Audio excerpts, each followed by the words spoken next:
we are live. We're officially live. Right. Hello, everybody, and welcome back to the Pac-Man World 2 Everything stream. It's Episode 2. Yes, this is our second episode. Bobby, take it away. All right. Well, welcome everybody. I hope everybody is here and ready to go. Let's see. We are okay. Today we have the Into the Volcano, the intro cutscene, and then on the last one we're going to vote and see what the audience wants to Possibly, see. and hopefully I have that ready. Right. Well, Yeah, I'm sure. Well, okay, so to be clear on the vote, it can only be the first level of the 6 worlds, because that's all that's done, which is good, or the boss. So I have a boss and level 1 for all 6 worlds. And of course, today, by request, we're doing the intro cutscene, which is done. And you know what? I even found the voiceovers, and I even found the sound effects, and I even found the original movie that I worked to. So it's a big treat, but Wow. we're gonna save that for the middle of the stream. Okay. We're gonna get things going first. So Bobby, talk to me. Okay, so let's talk about the history of the volcano. Well, of the volcano. How did it come about? Where did you start? Where was this? Let's start at the very beginning. Of that, like, level specifically, or just? Well, Okay, where I'll did tell you you. start with the music? Yeah, I'll You know? tell you. Okay, so basically, here's how it worked. The developer and publisher Namco gave me a dev burn. So at the time, I had a dev station, a Sony dev station, because I was still am a licensed authorized developer for Sony. So I had a debugging console and a dev kit, and they would send me a dev burn. It's important because it won't work in a regular PlayStation. And this is what developers did to ensure that their discs did not get leaked, right? So in other words, the burn won't work on a regular PlayStation, so you can't leak it onto the internet. It was a protection mechanism. So I'm playing the game, and basically we would have, I don't know, weekly meetings essentially every week, and we would sort of talk about, what was, needed music-wise for the specific week we were in. And So did you? Was there any audio, or was it just silence? Was there like Silence. stand-in audio? no, silence. Everything was just silent. Yeah. Okay. So, where are we here? Yes. So yeah, it was just me playing. And by the way, it was, very early beta. It might have even been a late stage alpha burn. And so some of the characters were just sticks and boxes. You know what I mean? There was no finished art yet. It was kind of crazy. So yeah, so when we started talking about the volcano music, I suppose that a good bit of history about this was, Glenn and Yas, the two guys who were my point of contact. Basically, they said, well, yeah, we're thinking oh, by the way, sorry, can't forget this. Oh, that's our next emote. We got to do that as an emote. There you go. Okay, wait. So, Yes. Bobby, you got to do a screen grab. Right. Do it. All right, we can always go back, right? Yeah. But I did. I got it. I'm making eye gestures. Yeah, like that. Yeah, like the way the ghosts do, they look so. All right, sorry people, we're catching a few little tweaks here for the stream. So, yeah, so Yas and Glenn, my two point of contacts, and we were just discussing kind of how we saw the volcano world, and there's lava, it's hot. And they were saying, like, hey, and Miles, the shirt loves you back, man. The shirt loves you back. See, my emotes, man. I got to have the emotes, man. Pac-Man World 2, love. Guys, you like the new Pac-Man emote? If you subscribe or whatever, or get your orb points, you can buy one. I don't even know how that works. Right. But like it was set up like 4 years ago when this guy was helping me set up the stream. He made this system called orb points, and you can collect your orb points and then you can buy these emotes. So anyway, so yeah, it was a bit of a darker world, right?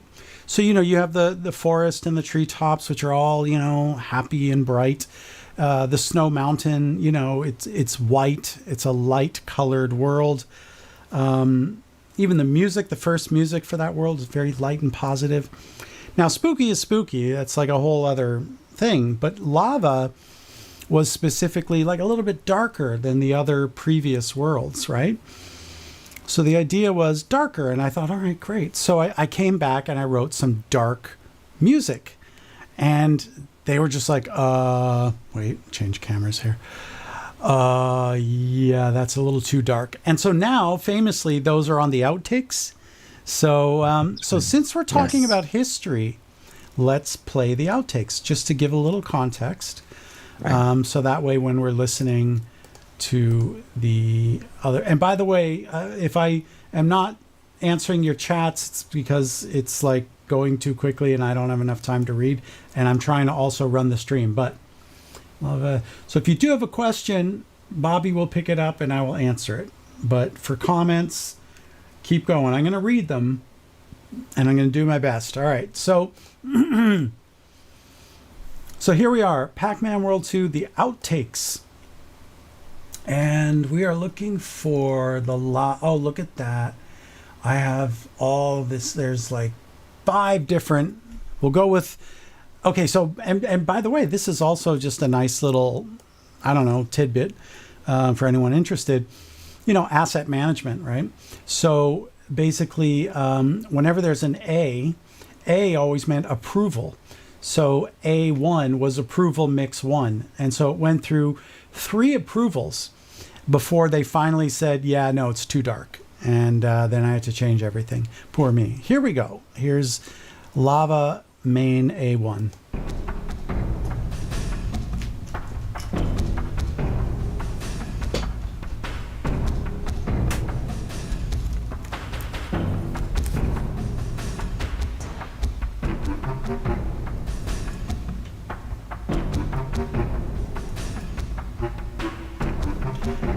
I think we played this last time and somebody said sad volcano. I think that was the comment. Was this? It's a sad volcano.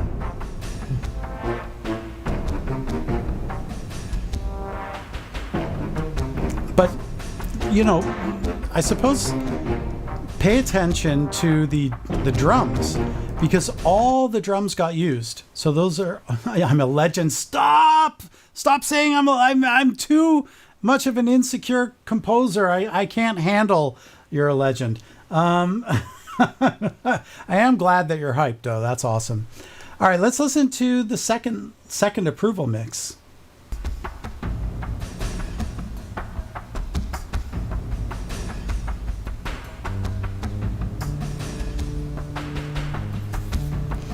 Yeah, some dark lines.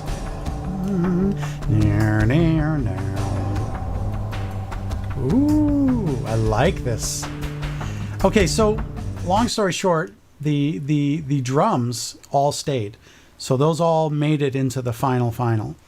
So there's a bit of history about that. So as far as other history specifically for the volcano music, there's not a whole lot other than, we had these meetings and the first 3 or 4 times I tried were all rejected.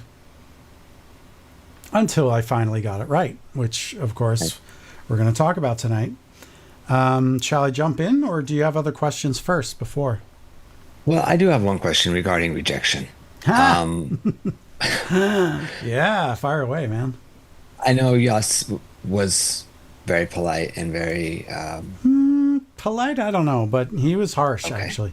He could be harsh. Okay, listen, as an individual, we got to know each other. We became very good friends, and he's a sweetheart. He's absolutely like the nicest, sweetest, kindest friend you could ask for.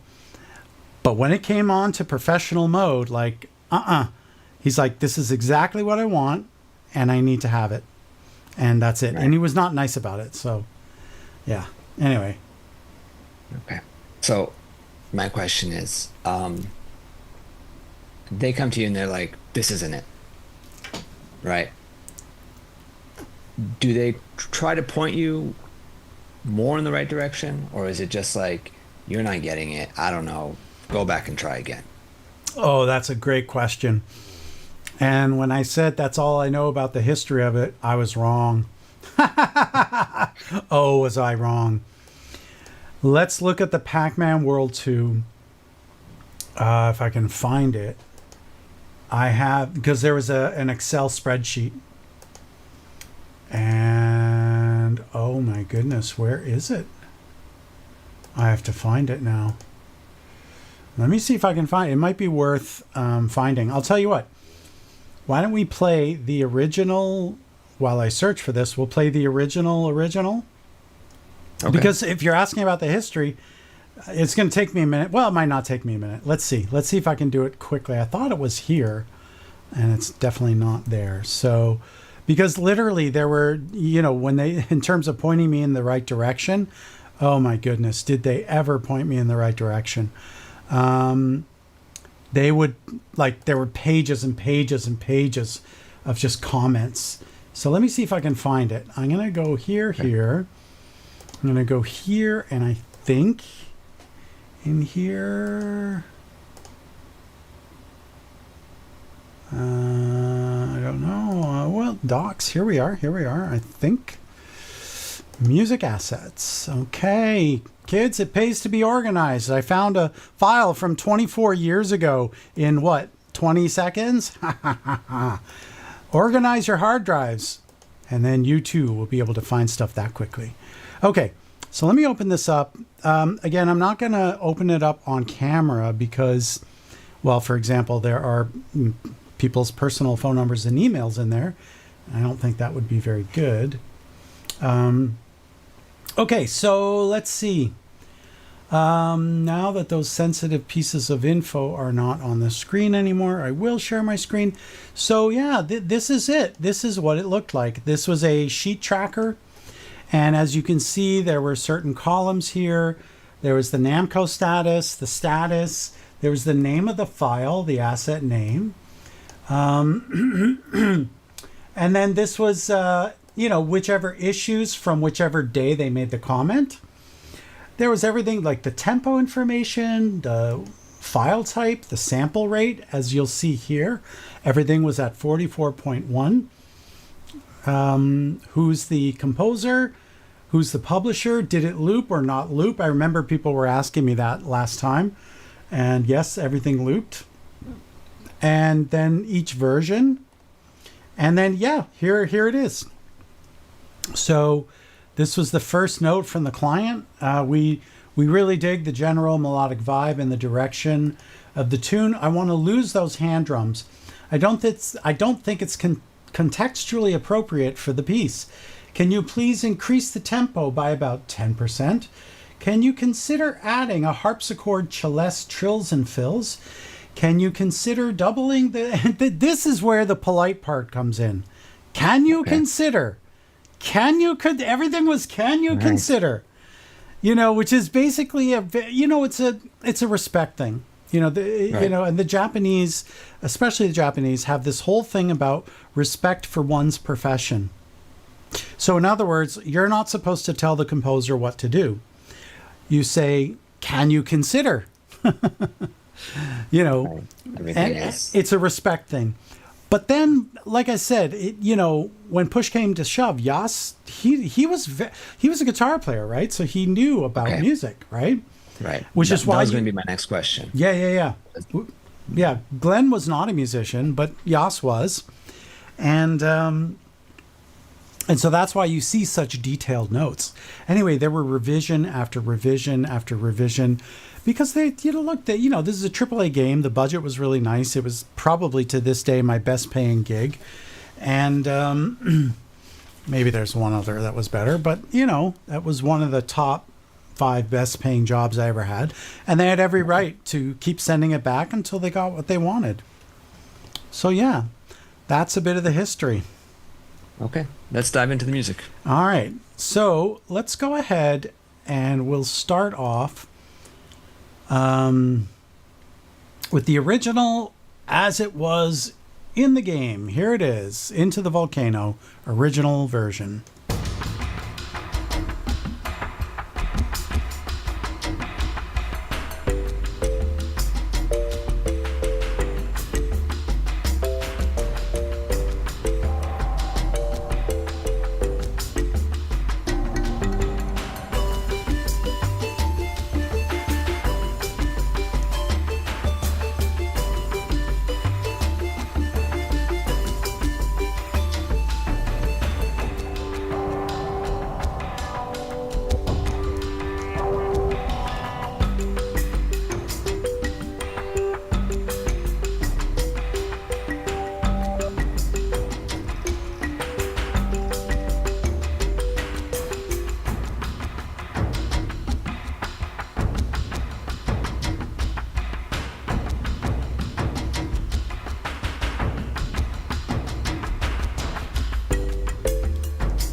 Okay, cool. So there's a little bit of that. Let's go into the rebuild. Also, somebody just mentioned that on Spotify, some of our naming was not correct. So I think we had Spooky as World 5. We'll definitely look into that. It's probably my fault because I probably was copying and pasting stuff. So we did a whole renaming thing because the original mixes were all labeled differently than how the titles were in the game. So for when we went up to Spotify, we had to change the name. So yeah, there might have been a few little mistakes in there. We'll definitely look into that though and check into that. I saw there were a couple questions. Bobby, have you been? I'm trying to scroll back and I can't find them. Yeah, I don't think I saw any. Yeah, there questions. was definitely a question, and Is that a question?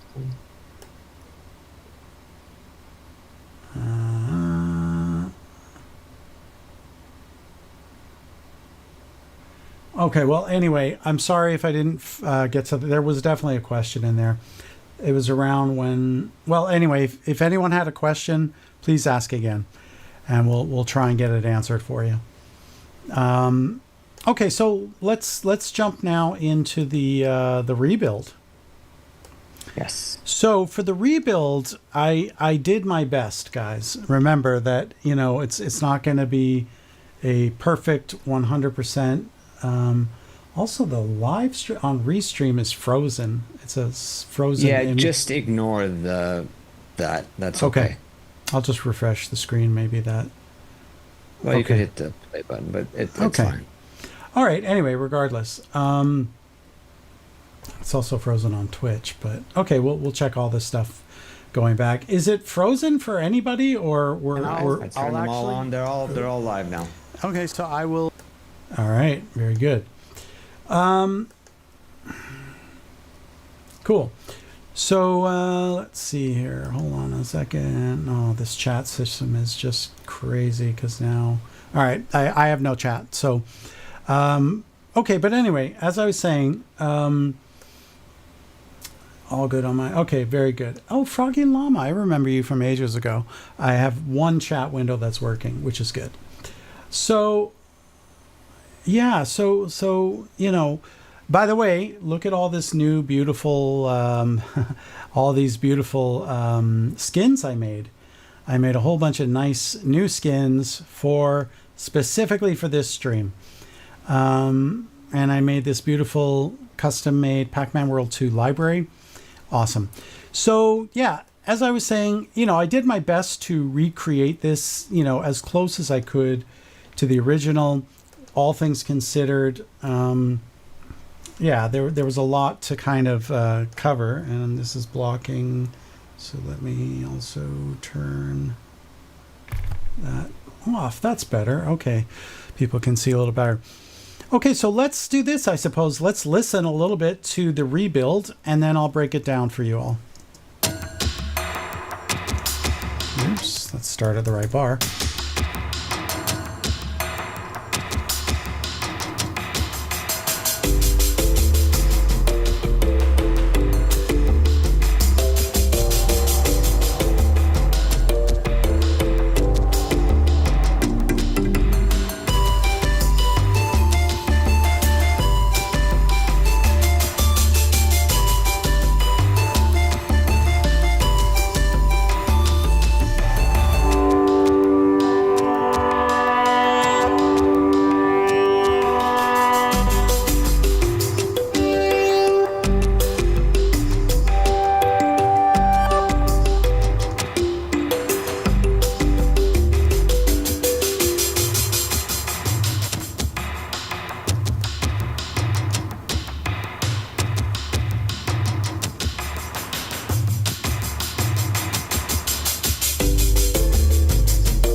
Cool. Sorry about that loud sitar sound. Holy cow. I don't know what happened there, but better. Yeah. That was one of the really cool sounds I loved in this level was the reverse sitar. So basically I just took a regular sitar sample and then I just flipped it, played it backwards. So yeah, nothing too fancy. I can't remember exactly where there was just this reverse button. So if we play the sitar part forward, we get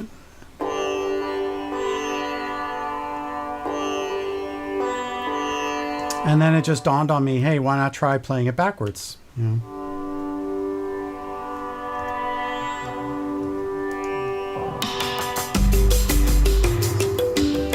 Anyway, so shall I do just a little bit of the breakdown, or do you have questions right away? Yes. Let's go over that first. Okay, so we'll just break down a couple of the organizations and kind of how I put things together. Yeah, so of course I saw it somewhere in the chat. I really love those Pac-Man pipes. So of course, you know, I definitely had those in there. Put the Pac-Man pipes in because, you know, can't have Pac-Man without those. So we have two pipes.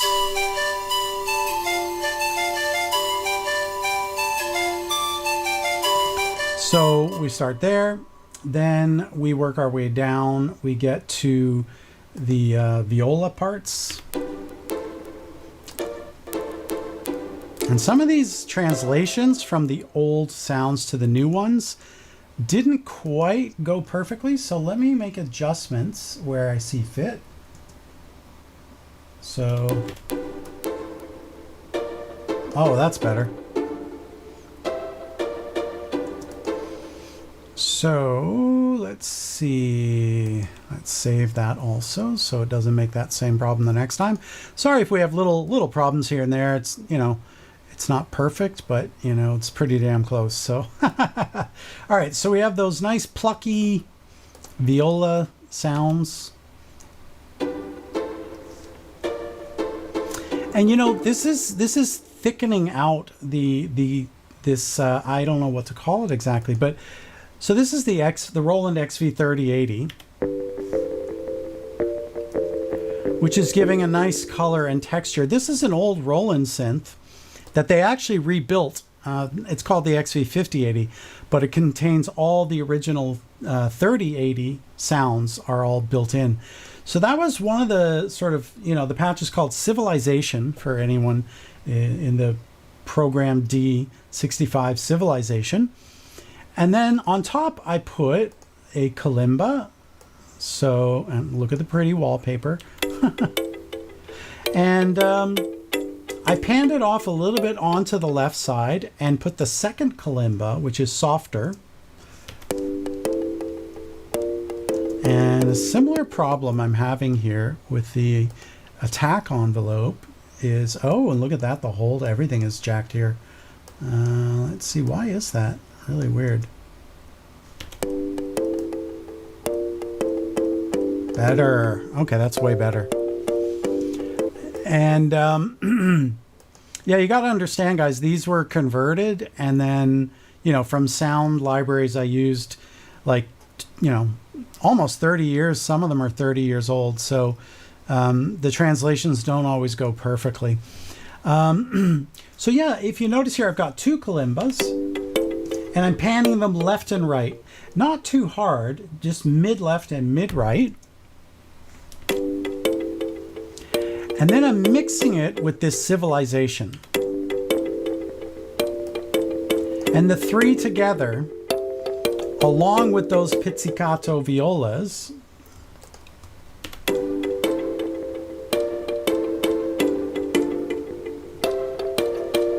and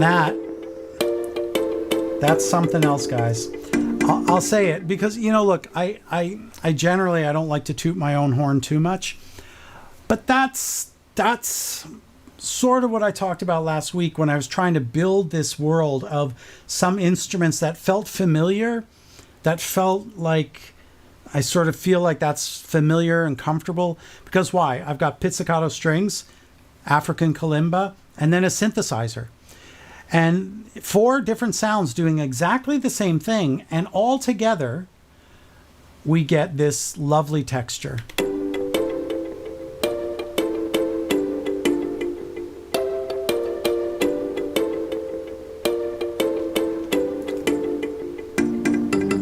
And then of course you can hear the digital delay, right? Nice little delay going on in there.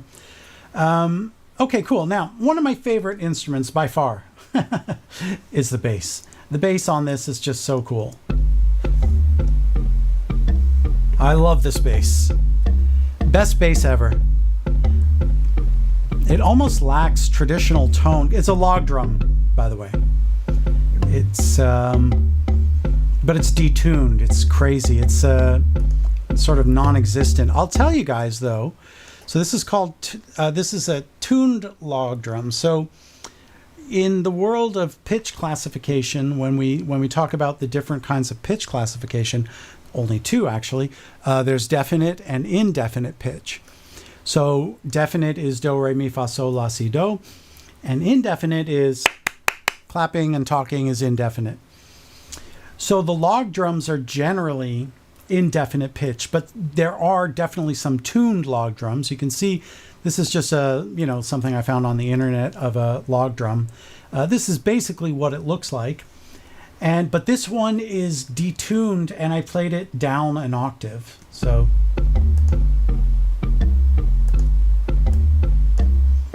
just so big and fat and massive. And you can just see here, it's all one sample. So let's see, where is the root note? Gosh, it's so small, I can barely even read this. The root key, there we are. David, I have a quick question for you. Yeah. How much interaction did you have with the game while you were playing and writing the music? Could you, on your dev machine, upload the track, listen to it, play it, and be like, okay? Yeah. No, but I didn't really need to, especially as, we started adding more sound design in. Assets here and there would get placed. But I, because you can request what you want on your dev burn, and I said, please, no music, right? So I just wanted sound effects. And so, I would play the game because the music would be playing from my DAW, right? Your DAW, okay. So, wow, look at that. We're getting better at the like interview format, and we're getting better. So we have two views now. We have this one, and then we have this one where they can also see you and me. It's great. We're getting better. This is getting better. Oh, look, wait, I'm I'm there. There I am. So I would always have a PlayStation debugging console in the studio at all times. And the controller was there. And when Yas would come down to LA to listen to, because he would come down once in a while to, come and hang out in the studio and like listen to what I was doing and make suggestions. And, he really liked being in the studio with me. We had so much fun together. We would play Soul Calibur for hours and hours, and then like waste time, and then eventually realize, oh crap, we should get back to work. How similar was the situation when you would go in to, for example, Activision? Were you taking your computer and everything with you then too? Wow. Back in the days, with Activision, it was especially hard because I had to. Even though we were both in LA, they were just sort of like, you come to us. Right. The funny thing is, I was going once a week. And I didn't have a laptop because laptops back then were like $9,000-$10,000, right? Really expensive. Actually, there were MacBooks for I think $2,000 or $3,000 or something. They were still really expensive, like for a G3. But even when I started in '98, anyway, who cares about the tech? Point is, I'd have to load my desktop. They didn't even give me a monitor. I'd have to pack my monitor, my keyboard, my mouse, everything. And so when you become a Sony developer, you have access to proprietary Sony technology, okay? And so one of the things that I specifically ordered was the Sound Delicatessen PCI card. So PCI, it wasn't PCIe back then, it was just PCI, was just a slot, a card slot, and you would install the card into your Mac in this case, because they made it specifically for Mac. I don't even think there was a PC version because they understood that, the majority of people like me were not working on PCs. We were working on Macs. So it was really great because what happened was they soldered onto the PCI card a Sony PlayStation 1 audio chip and then made a front end software that you could program your assets, and you had to sort of become like a bit of a programmer. It was kind of crazy. And you would essentially build your own sample instruments. And the beauty was they made it so the PCI card would be recognized by your DAW, This made life so much easier because then you could just come down with your card and your computer and play the sequences, you know? And that was it. It was just perfect. Now, alternatively, you could have sent they were called VAGs and SEQ files. These were the three formats that were proprietary to the PlayStation 1. SEQ obviously being sequence file, which is basically a .MIDI in a wrapper, but whatever, who cares? And VAB was for banks and VAGs were for instruments. It was just this whole thing. Anyway, I still remember that all these years later. So the only kind of major mistake that they made on this PCI card was there was just an optical out. That was the only audio output, was a digital light pipe, ADAT, optical. So basically you had a light pipe cable that ran out the back, and you basically had to have some kind of front end machine. And most people used, oh my God, I can't remember the name of that DAT player, the most famous DAT player back in the day. Oh my God. I had a DA30. I didn't have one of those fancy ones. Who made them? How can I forget this? They were so famous. Anyway, whatever.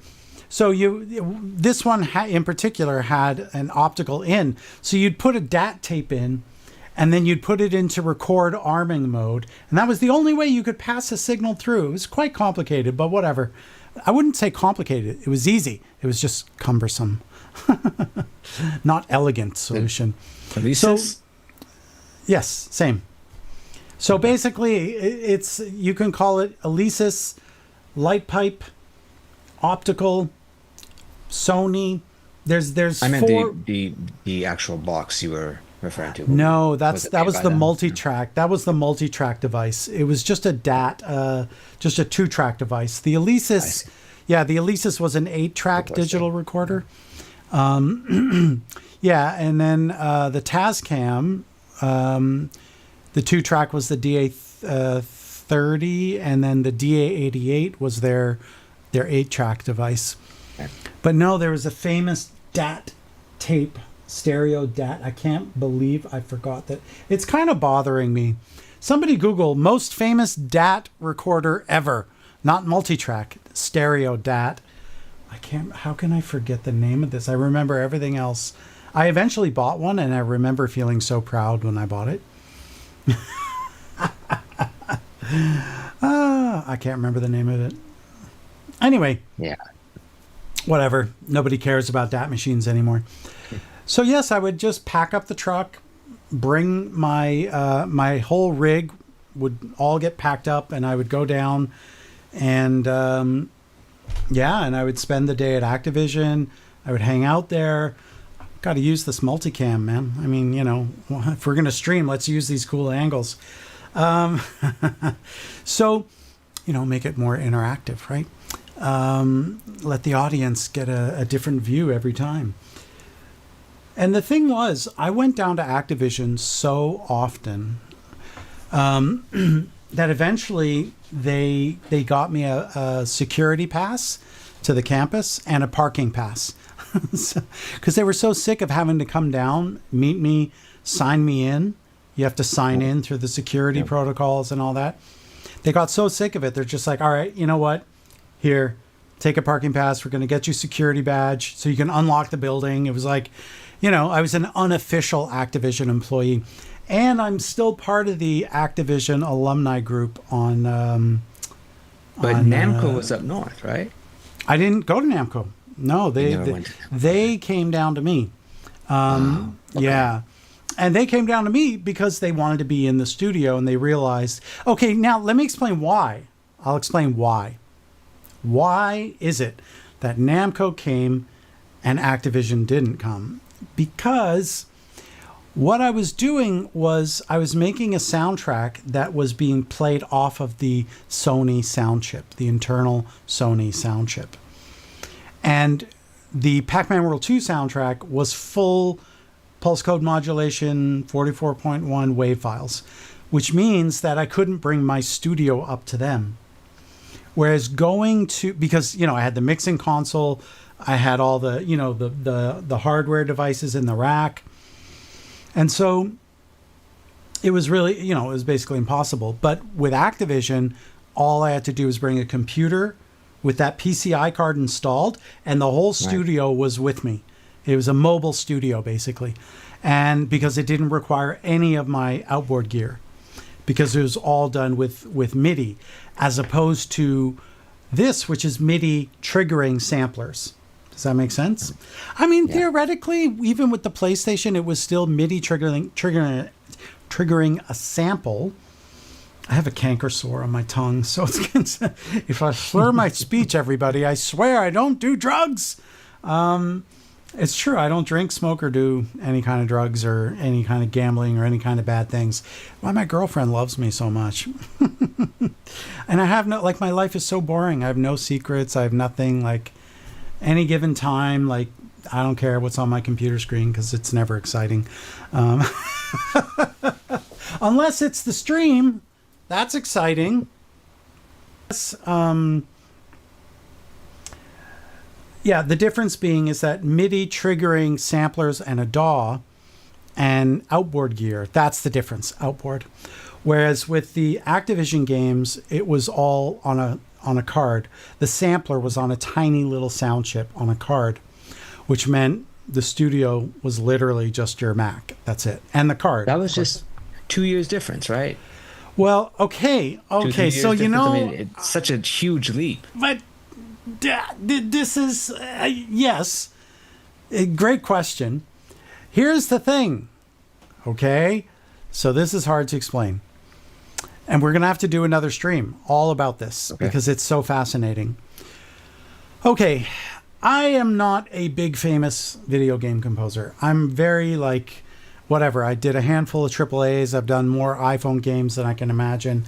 Done some Steam and some web games. And I did TV, film, commercials. I've done it all, but just never, I'm not like a Hans Zimmer or even remotely close.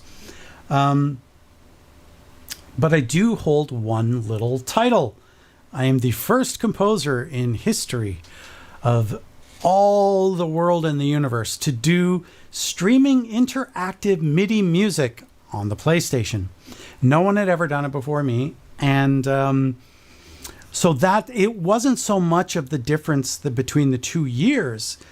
The difference was no one had ever attempted to try it. Okay, to do what I did with Activision was never attempted by anyone. And the PlayStation was not ever meant to do music that way. It was meant to do it the way we did it in Pac-Man. And also the way we did it in X-Men, which is wave files that spool off of the disc, and then you have a loop point and it loops. That's how all the music was done in those days. So it was never so the MIDI component and the sound chip, the sampler on the PlayStation 1 was only intended for the sound effects. No one ever thought, well, let's put music on there.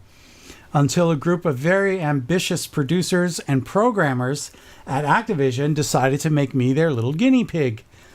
And it's incredible because at the end of the game, I remember John LaFleur, kind of came over, patted me on the back. He's like, man, you really pulled it off, man. I'm like, yeah, I did the music. He's like, no, I mean, the whole streaming interactive MIDI thing. I mean, because nobody ever did that before you. And I'm like, really? Oh, you didn't know that? I was like, no. He's like, oh, yeah, it's the first time anyone ever did streaming interactive MIDI music on the PlayStation. I'm like, well, I'm glad you did not tell me that at the beginning of the game, because I just thought this is how all games are done, Anyway, that's as I remember the story. So that's the little place I hold. So that's the difference. It's not so much the time difference, it's that no one ever attempted to do streaming interactive MIDI music. And to this day, I can't think of any other games that have done it. Anybody out there in the chat that can think of it, streaming interactive MIDI music is when it's truly interactive music, okay? As opposed to adaptive music, where the music adapts as you play, and it's usually done with wave files that sort of crossfade over each other using something like Fmod or Wise. But back in those days, that technology did not exist. So you had to sort of make your own tech. And that's what we did. We didn't make the tech. We used the tech in a way that it was never intended to ever be used. That's what we did. So that's why it's not so much it was 2 years. It was that no one ever thought to do it. And I'm really glad that... And the funny thing is, I just thought this is how every game is going to be. So when I did the Asteroids, the reboot of Asteroids, I was like, cool, we did it again. Same team. This time we did interactive tempos, right? Because with adaptive, the music has to crossfade. You understand? So it goes, Right. you notice, you sort of feel like, and you can adjust how much it crossfades, how long it takes to crossfade. But with interactive, you're literally muting and soloing in real time. It's the same latency as when you hit an X button and hear a firing sound on your controller or on your speakers from triggering the controller. So we could literally program things using code to, as soon as you go into this room, all of a sudden, all the music changes. Everything changes in instant, which that's the only way of doing it is with MIDI. But people, it was expensive. You needed more programmers. And so nobody really wanted to do it. How are we doing on time, by the way? We are over, but we're okay. Okay. I think it's time to go to the intro cutscene, and yeah, I guess you have the original, right? I do. I have it all. Okay. But do we want to have like a little stretchy, breaky? We can do a 60-second break. So, what was I going to say? Did anybody have any questions in particular? Well, there's one. What is it? Would you ever compose for Pac-Man again if asked to return for a new game? Oh, of course. I mean, yes. I would be honored and just ecstatic. And for Repack, I did reach out to them, but it just didn't wind up happening, which is fine, you know.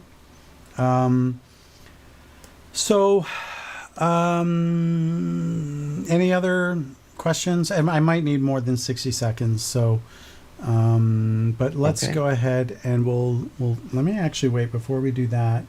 I also just want to figure out on I guess that doesn't matter. All right, so we'll take like a 2-minute break or so, and then we'll be right back and come back for the intro cutscene. Yes, who did the request for the intro cutscene? I forgot who. I think it was EC. I don't remember. EC, are you there, EC? If you're not, I'll be really, really sad because you were the one who requested this, and I worked my ass off all week. You better be there. I'm teasing. All right, let's do a quick little break, and then we'll be right back. And like 2 minutes is fine. So we'll see you in 2 minutes, okay? We'll be right back.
righty, we are back. Lisi, you're here. I'm so happy because Lisi, correct me if I'm wrong, but I think it was you who requested the intro cutscene music. Was it you, Lisi? Can you confirm? I think it was Lisi, but I could be wrong about that. Anyway, we've got that. We did that. You did. And guess what? I got it done. Just for you, Lisi. I got it done. You have no idea how long it took me. You can't imagine. It took me way too long, I gotta say. But it's worth it because we want to interact with you, the lovely people who care enough to visit us and to come by. So I was very happy to do it. And I'm just loading it up, so I'm stalling. So if there are any questions before we start, of course, feel free. Ask away. I have a quick question, and unless anybody else in the chat wants to interrupt me, what do you think about this era of nostalgia coming back and people wanting their old games in HD and 4K? Well, it's a great question because, I remember in the 80s listening to my mother talk about the 60s, and she was nostalgic and, you don't understand the Beatles and Elvis, and, she went on and I just sort of saw the 60s as being this like larger than life experience, And I guess that's how every generation is, I'm Generation X, and so, I look to, like Nirvana and The Prodigy and Bjork and all these other acts that were, really active in the 90s. But I think what is more important, I think what replaced that was games and game music. I think that for those of us that, grew up in the video game arcade, which I did, I remember when the first Pac-Man machine hit. It was just like there would be lineups outside of the video game arcade, and then they had to put like a limit of how many times you were allowed to play. And then eventually it was just like one person, because like there were some people who could just play and like to the point of doing a kill screen. Nobody really knows what a kill screen. You guys don't know what a kill screen is. It's so funny. So for those that don't know what a kill screen is, it's basically when you beat the game and you get so good at the game that literally no programmer was able to think that anyone would ever go to that level, and so they never considered it. Oh, logic just crashed. Hold on, guys. Sorry, let me start this again. Sorry, I don't know what happened. So they literally never thought that anyone would ever get to that point, and literally the game just freezes, and then these weird graphics appear, and it's very rare. If you watch, there's a wonderful documentary. It's called The King of Kong. And if you've never seen it, if you're a gamer, watch it. It's incredible. Wonderful documentary. Anyway, you'll see a kill screen happen in there. It's pretty cool. I've actually done a kill screen myself. Not exactly a kill screen, but kind of. It's, hold on, I can't multitask. I got to do this one thing at a time. Here we go. If you know the game Bejeweled 2, it's like a 32-bit like iPhone 3 app, and literally I never died. I just kept playing it and I never died. And they literally never thought anyone could ever reach 1 billion points. And of course I did reach 1 billion points, and they literally had no way of calculating, because the counter just went from left to right, and the first digit, so like you started off when you have 1 point, it would just go on the left and then just keep going. But they never thought anybody would ever reach 1 billion. And I did. And then what happened was it literally just, you go back to like, I think it was like a dash or something, or like a comma before. It's like really crazy. And apparently after 2 billion, because I Googled this, I think it's like 2.8 billion or something. So when you do that 2 times, eventually the game just completely crashes. But I did get to the first comma. So I'm very proud of that. I still have that game going on my iPhone 6, my 6S. And I never sold it just because of that one Bejeweled game that I'm the king of Bejeweled. So, no, I don't do Candy Crush. That's just not my thing. Bejeweled So, it is. it is Bejeweled, yeah. There's Still a question waiting. from Yeah, go ahead. YouTube. Have you always wanted to be a video game composer? What led you to it? Who are your video game composers that you look up to back then and today? I mean, oh gosh. My answer might be a little bit disappointing. I don't look up to any other composers. I just don't. As a composer, I just try to isolate myself. I like to be on my little island. So I don't listen to, I suppose if anything, all the original Mario music, I'd argue that. So yeah, all the Mario and the Yoshi as well. All those franchises, I really love them, and I really admire all the composers of Nintendo. All those guys, I think they did a fantastic job. I didn't always want to be a video game composer. I originally went out to Hollywood, California to be a film composer, in fact.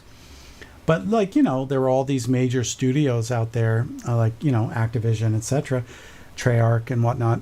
And so because of that, it was just like there was so much going on in LA in the mid to late 90s. It just was like, well, I love games. I've always been a gamer. My whole life I've been a gamer.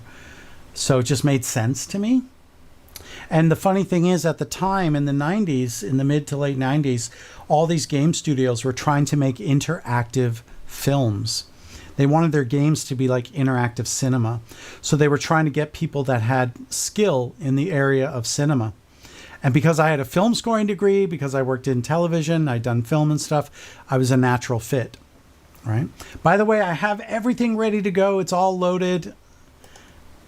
And whenever we're ready, we can start that. Except where the hell's the movie? Hold on.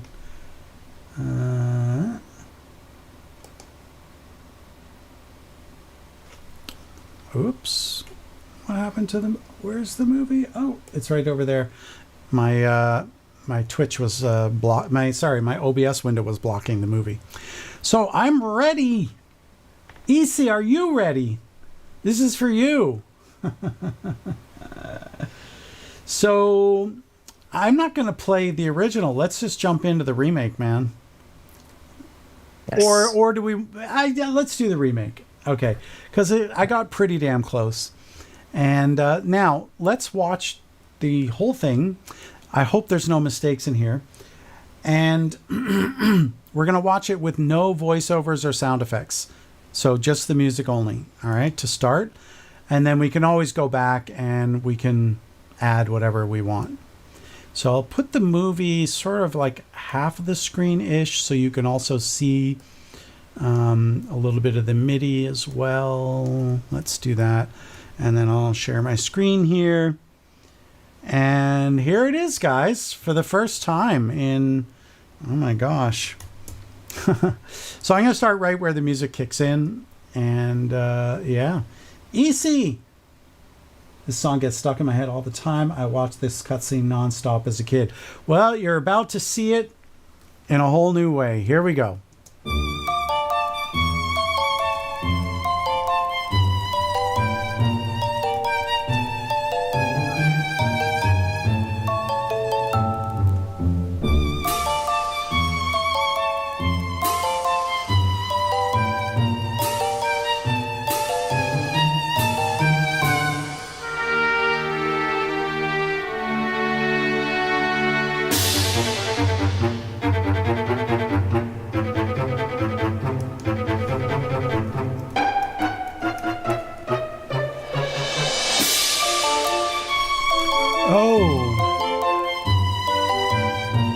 missed a couple of notes there. Not sure what happened.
So there it is, guys. Wow. That was great.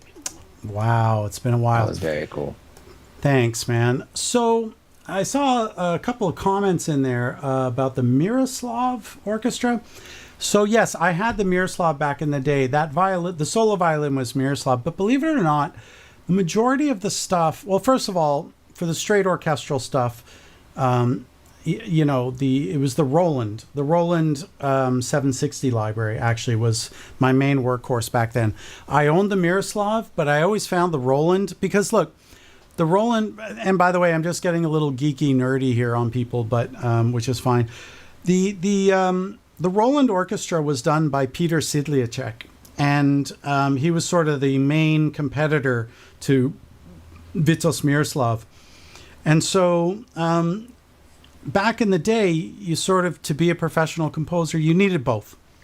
You had to have the Sidliacek, and you had to have the Sidliacek Roland libraries and the Miroslav. So there's a bit of both.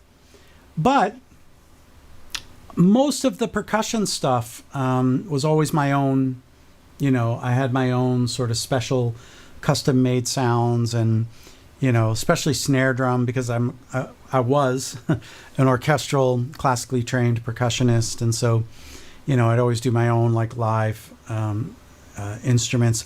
And then eventually I recorded my own percussion library. I rented a church for a day and a bunch of percussion instruments, and kind of went crazy. So, but yeah, the Vitos Miroslav, that was definitely one of the big ones. Yes, most of those sounds are in the Orchestra SRX, but not all of them. I did check when I first got that SRX, and some of the really interesting ones were missing. But because I have the complete Roland 760 library. So anyway, that's enough about that. And so, by the way, when you see on my screen my fancy wallpaper, it's not saying the manufacturer. It's saying that this was the library I built specifically for Pac-Man World 2.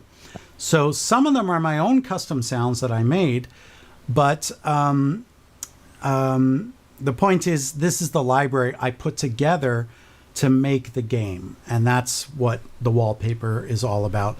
And I'm also doing. Actually, today I was just working on trying to, because I'm so excited, but because I'm actually going to rebuild. Where did it go? Oh, there it is. Yeah. I'm going to rebuild the X-Men Mutant Academy as well. Look at that wallpaper, huh? Now, this is 100% my own inventions. I literally built the entire library from nothing on this. So there are no commercial libraries at all. Maybe a few from the, what was it called? The XL series, you know, the XX Goldmine, you know, these drum loop CDs and stuff. There, you know, there's definitely a few things in there, but just as source material. And that, you know what, that's the big thing with these libraries. People don't understand how they're supposed to be used. They're never meant to be used one sound for one thing. They're meant to be ingredients that you layer together. Even with the modern libraries, like even today with like, you know, the most modern libraries, I still never just do one thing for one thing. I've always been in this habit of like layering things together, essentially, to create, like, okay, so like a good example, when we just looked at Into the Volcano, and you saw that for one musical part, I had 4 different layers. So I had a Roland 3080, pizzicato violins, not one but 2 different kalimbas, panned left, right, mid left, mid right. So there's a whole lot of texturing and layering that goes into, you know, making soundtracks on a professional level. It's not, and I think this is, you know, one thing I always get is like, oh my gosh, your mixes sound amazing. Like, how do you do that? And, you know, the answer, not all the time, but a lot of the time, is just layering. And this goes back as far as Beethoven and Mozart. You know, they would layer and layer. And even, you know, if you look at the earlier chamber music of you know, even Bach or Corelli, for that matter, you know, it was much smaller sized orchestra, but there were still multiple violins playing the same part. So this idea of layering and layering. And then when you get to Phil Spector in the 1960s, who was the guy behind the Wall of Sound, right? You know, his logic was, well, in an orchestra, you know, you've got 14 violins on a desk. So, you know, let's have 8 bass players. Let's have, you know, and so that's why it was called the Phil Spector Wall of Sound. So you'd have like, you know, 4 Hammond B3 organs, you know, whatever, 7 guitar players, you know, he would just, you know, 2 drummers, whatever it was. He that was the Phil Spector idea. Like, if they do it in an orchestra, why can't we do it in the recording studio? And you know what? He was 100% correct. It sounded great. The Phil Spector Wall of Sound, man. So speaking of mixing, what did you have to take any additional steps in ensuring a mix sounded good on TV speakers of the early 2000s? Yeah, that's a fantastic question. So,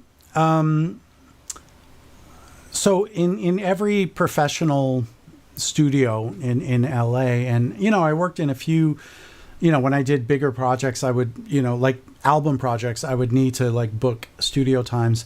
Anyway, I worked with a bunch of different engineers, and I learned a lot along the way.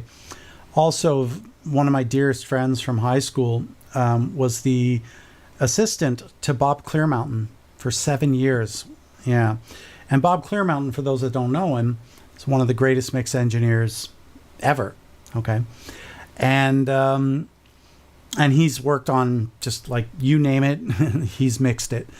And so I got to spend time in Bob Clearmountain's studio with Ryan.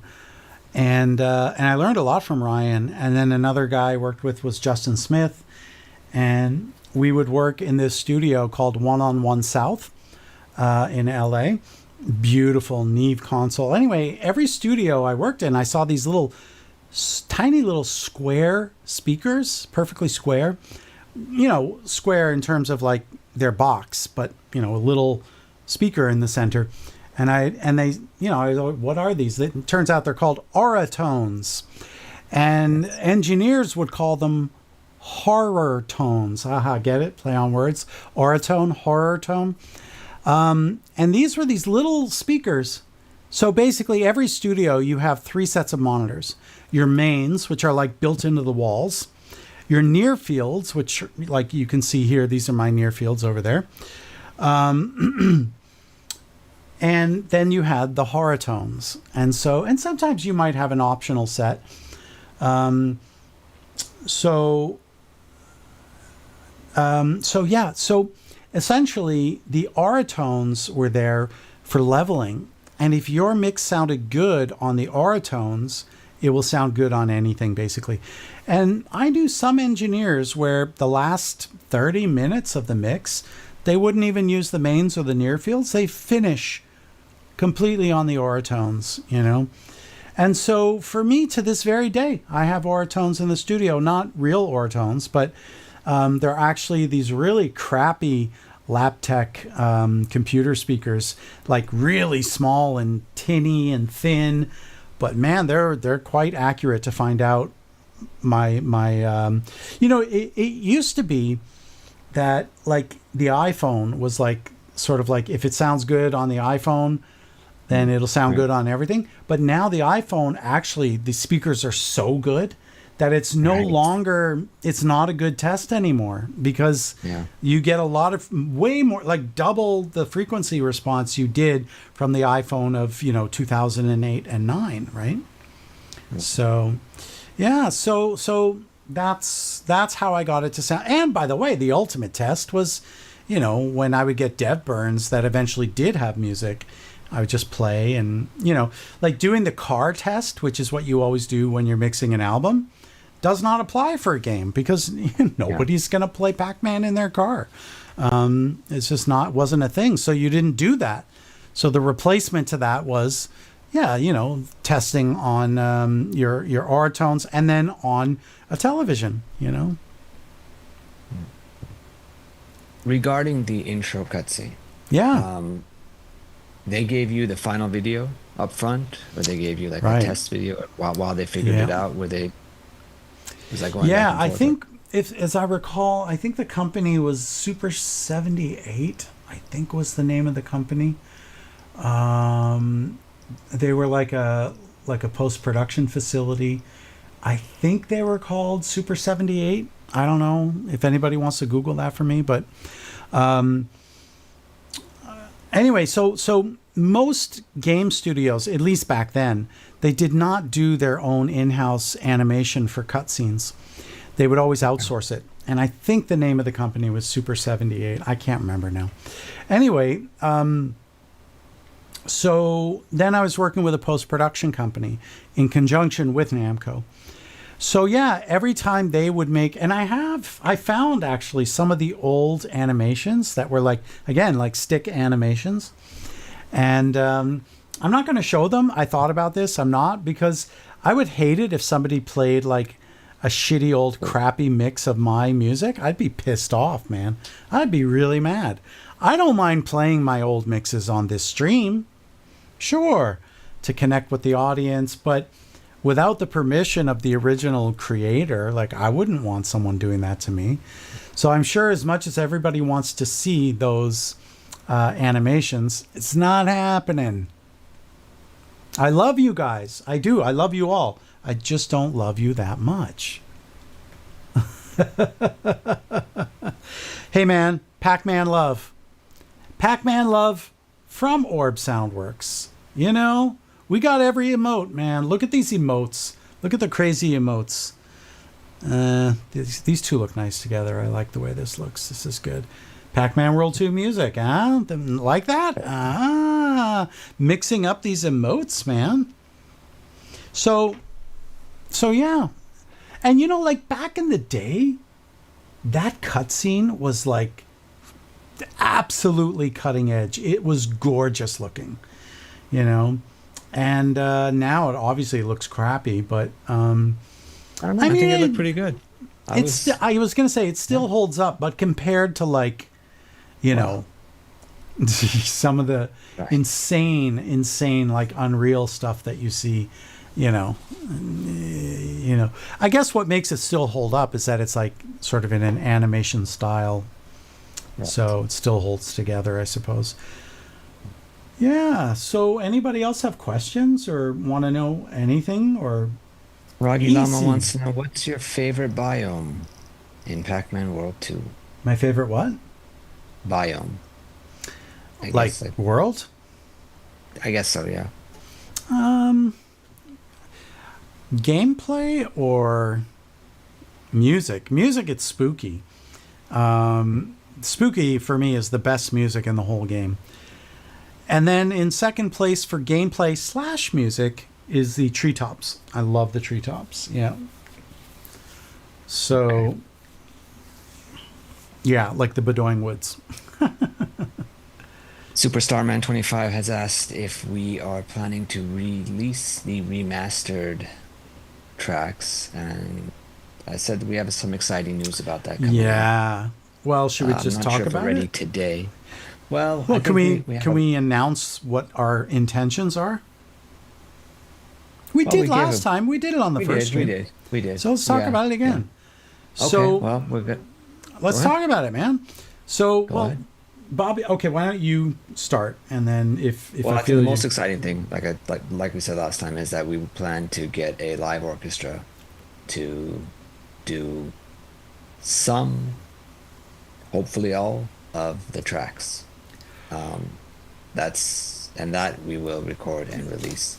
We'll have some oh, for sure, contests. You guys will definitely get your own Pac-Man World 2 shirt.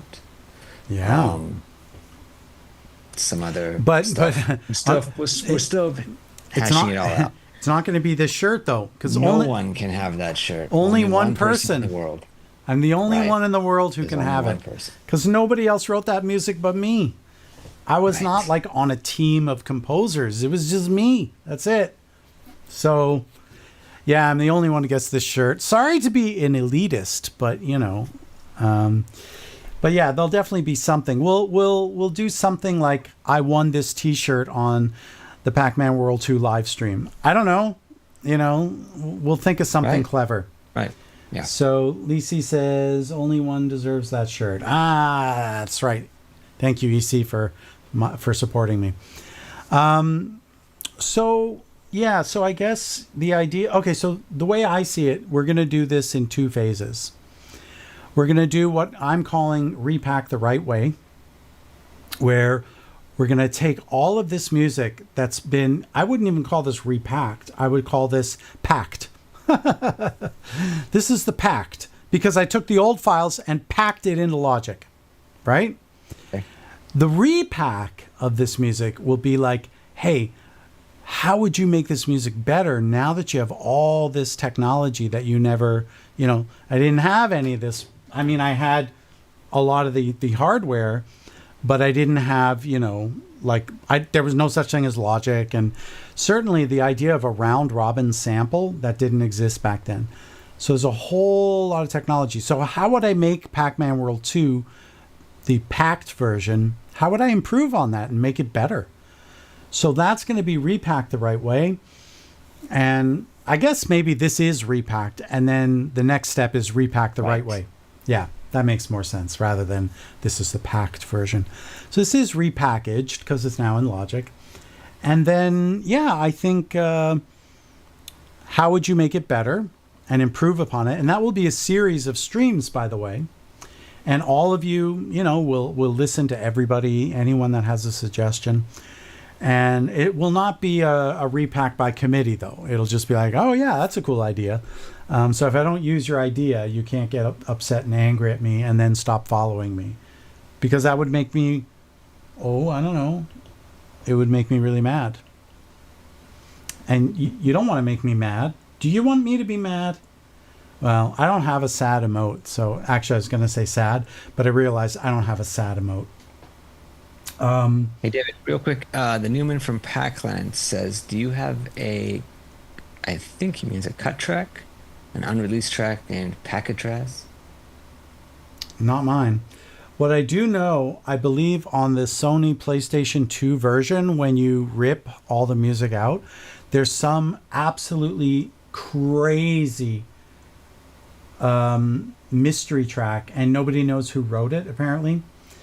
And they just put it on there, and nobody knows why, and it's completely random, and I didn't write it, and nobody knows who wrote it. At least not yet. Maybe somebody has figured it out. It's like a totally unrelated, as far away from Pac-Man World 2 music as you can get. And I was asked about it when I first started doing streams in 2021. Somebody asked me about that music and how I made it. I'm like, sorry, buddy, I don't know what the hell are you talking about, man. And then eventually it was brought to my attention. I'm like, what the hell is this? So, Okay, but regardless, after the after we do the repack and repack the right way, I should say, then yes, we're gonna do the. We have to think of a clever name, but the reorchestration, where we arrange this for a live orchestra.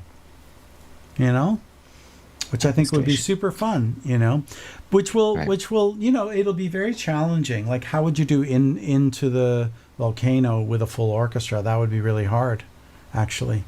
You know, because of all the percussion. See, this is the thing. No matter what, if we record with a live orchestra, most of the percussion has to be my overdubs. Has to be. Because so much of it is so signature and iconic and, yeah. Yeah, was it you, Froggy Llama? You asked me about... Yeah, nobody really knows where that thing came from. It's a mystery track, so...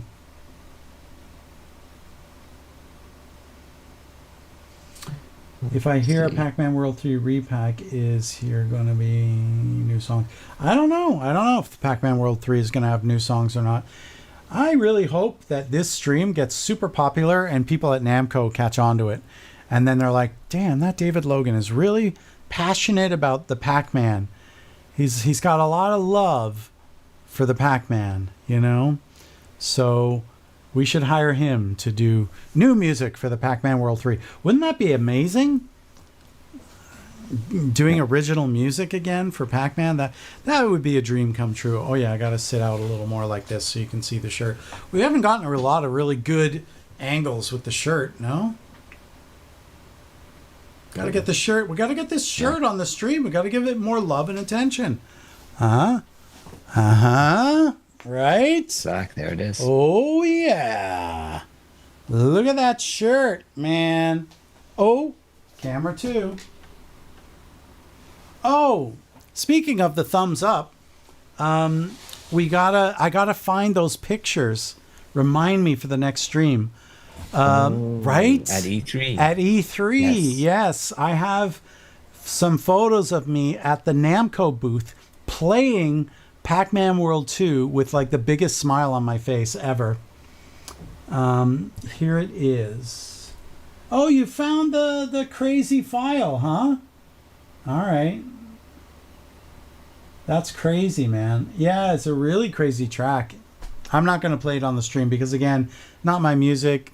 Has nothing to do with me. So, and you never know with, Content ID. Could get stricken down, struck.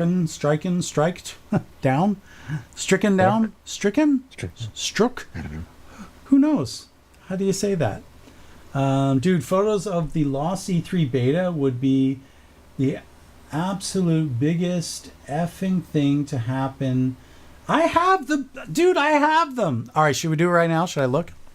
Well, actually, no. I think we should save it for next week. It for the next week. Yeah, right. Exactly.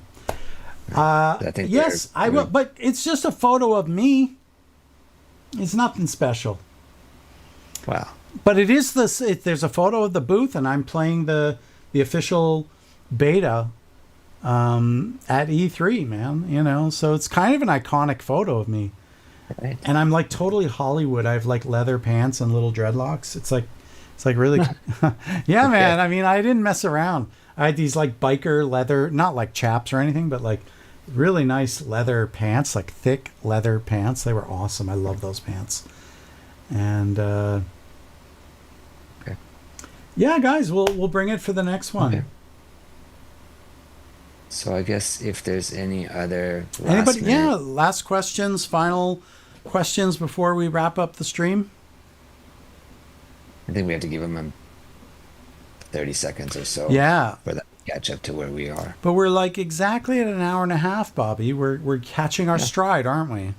Right. We agreed 60 to 90 minutes, and we're guys, we're only in our second stream together, Bobby and I. So if anybody also wants to suggest or have any requests for the next stream, just send us a tweet. Go to X and... Okay, we got a first-time chat. What's your favorite song from Pac-Man World 2 OST? I mean, come on, dude. Seriously? It's like asking, I mean, yeah, come on, man. Like, how do I answer that? I can't answer that. My favorite?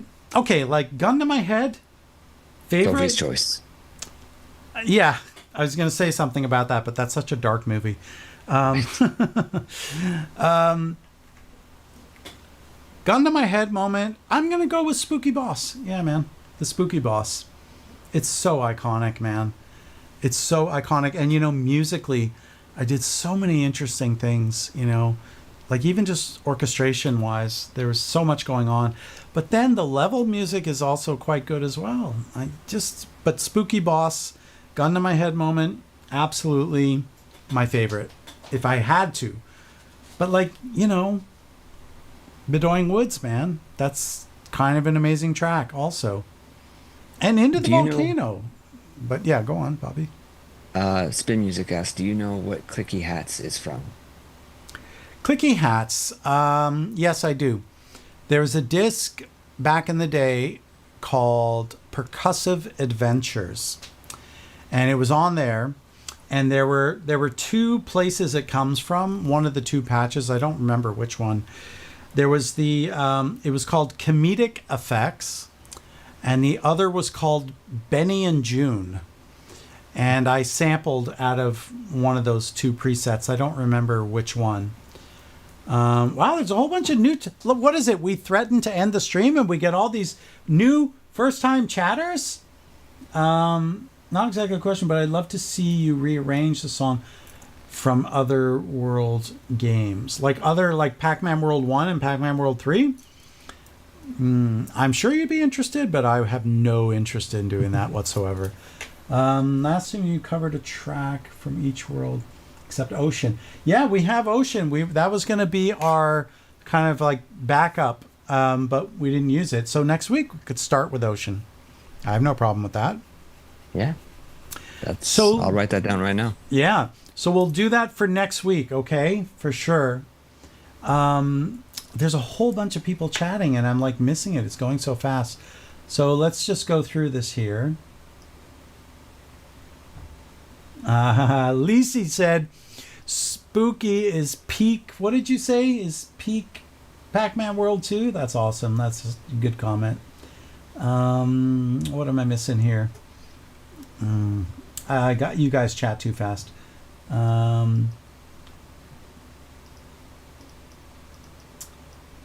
Yeah, the Ocean is, there's some, I love that Ocean. So guys, for everyone to know, each of the 6 worlds have 4 tracks, and only 2 for each world are finished.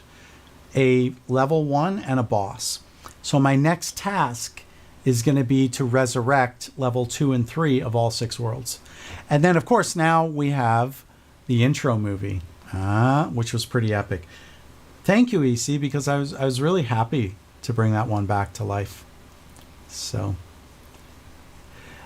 I redeemed the hydrate reward. Okay. Lisi.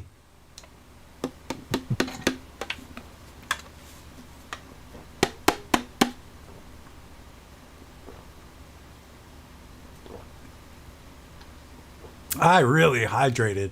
That was an epic hydration right there. And I gotta thank Bobby for this shirt.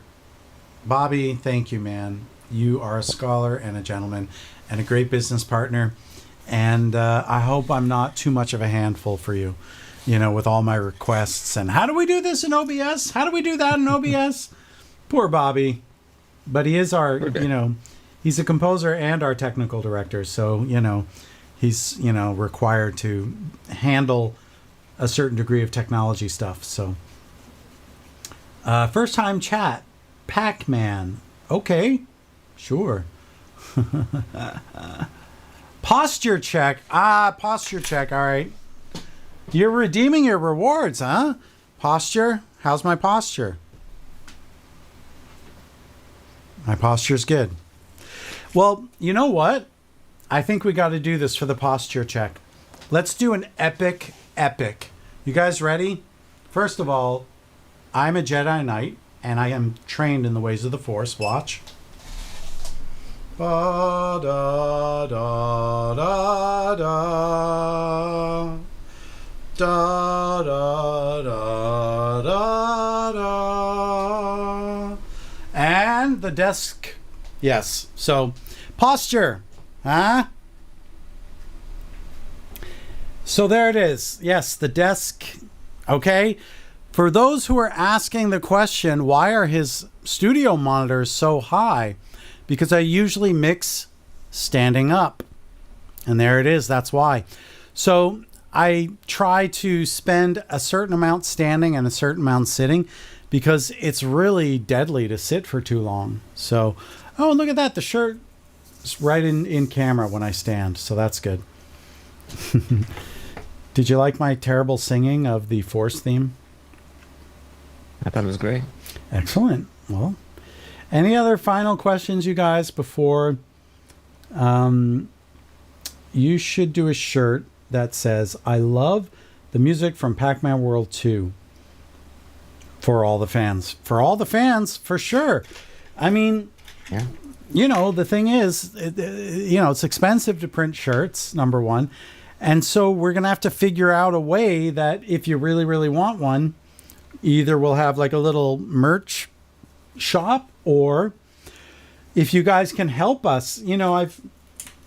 A few people have reached out to me on via email. And in my response, actually, this is important to talk about. In my response, I always say, would you be willing to help me with the stream and with the community to help build it up? Because, if you guys all come to the stream every week, it's wonderful to have you all here. But if you can help us spread the word, if you can help us to get more people to come. Because one of the guys who emailed me, and I forgot his name, if it was Brian or Dylan, when I asked him that question, he said, that right now that the Pac-Man community is extremely divided and there's no cohesion. And I thought, well, damn it, let's build some. No? Let's build some, because this Pac-Man World 2 music, a lot of people love it, man. There's a whole lot of love for this music out there. And so why not, let's do something. Did it not do the Pac-Man emote? Oh, there it is. Okay. There's a lot of love for this music, guys. So if any of you watching this stream would like to get involved with Orb Soundworks, which includes Emanuele and Bobby and myself, let us know. Just reach out, man. And you can figure out, for example, we have an epic amount of video backlog footage that needs to get edited into YouTube shorts and clips. If anyone has good, because he was asking, I don't know, how could I help you? If anyone out there is a good video editor, you want to get involved, reach out, man. We want to build this into something special. The music is already special. Enough people agree on this point. There's a definite consensus about this, because 24 years later, people are still wanting to talk about it and listen to it. And, so I'm happy to do that. So anyone else that wants to get involved in this and help us spread the word or lend their talents to our cause, no one is paying us to do this, right? This is we're doing this as a labor of love. Whatever you do in your life, do it with love. Orb Soundworks, Pac-Man World 2 love. Oh, that's our next emote. We got to do the Orb Soundworks heart emote. Oh, that's another thing. If anybody else has ideas for new emotes, like this one, we're definitely going to do, right? Right. We're going to definitely... David, I think we'll wrap up. We'll just take one last question here. Sure. Are we planning on releasing the outtakes? Yes, I am planning on releasing the outtakes. And I think the way it's going to work, I don't know exactly how it's going to work, but my feeling is that we want to build up the community. And the thing is, like, Jared, I don't know if Jared is here this week. Is he here? I don't know. But he's the one who, in some ways, sort of lit the spark for this whole thing. Because he contacted me after, like 10 years and asked me would I be on his podcast. And so, I would love to be able to pay him for his involvement, right? So, I think that up to a certain point, whatever money we can generate from this live stream or from selling merchandise or whatever, I think I would like to be able to pay young people who want to get involved and help.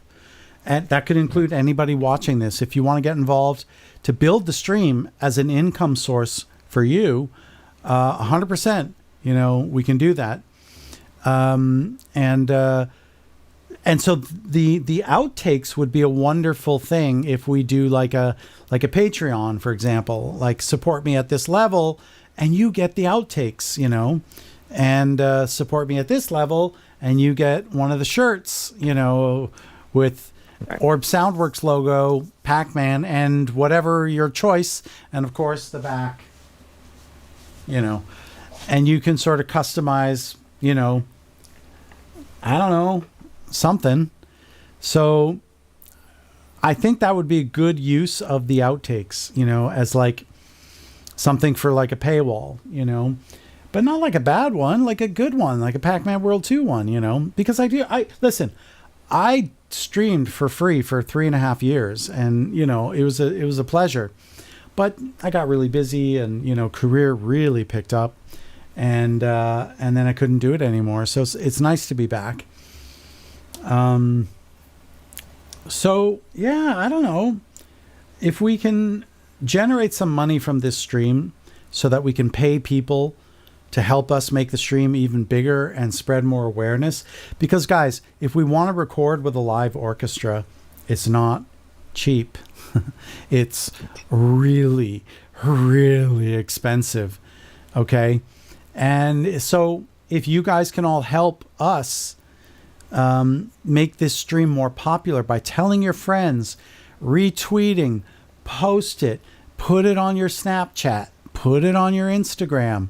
If you're over the age of 40, put it on your Facebook, because young kids don't use Facebook. That was a good one. Come on, young kids. Old grandpa here, huh? That was a funny one. All right, let's wrap it up. So guys, okay. Yeah, thank you all. Thank you so much, Bobby.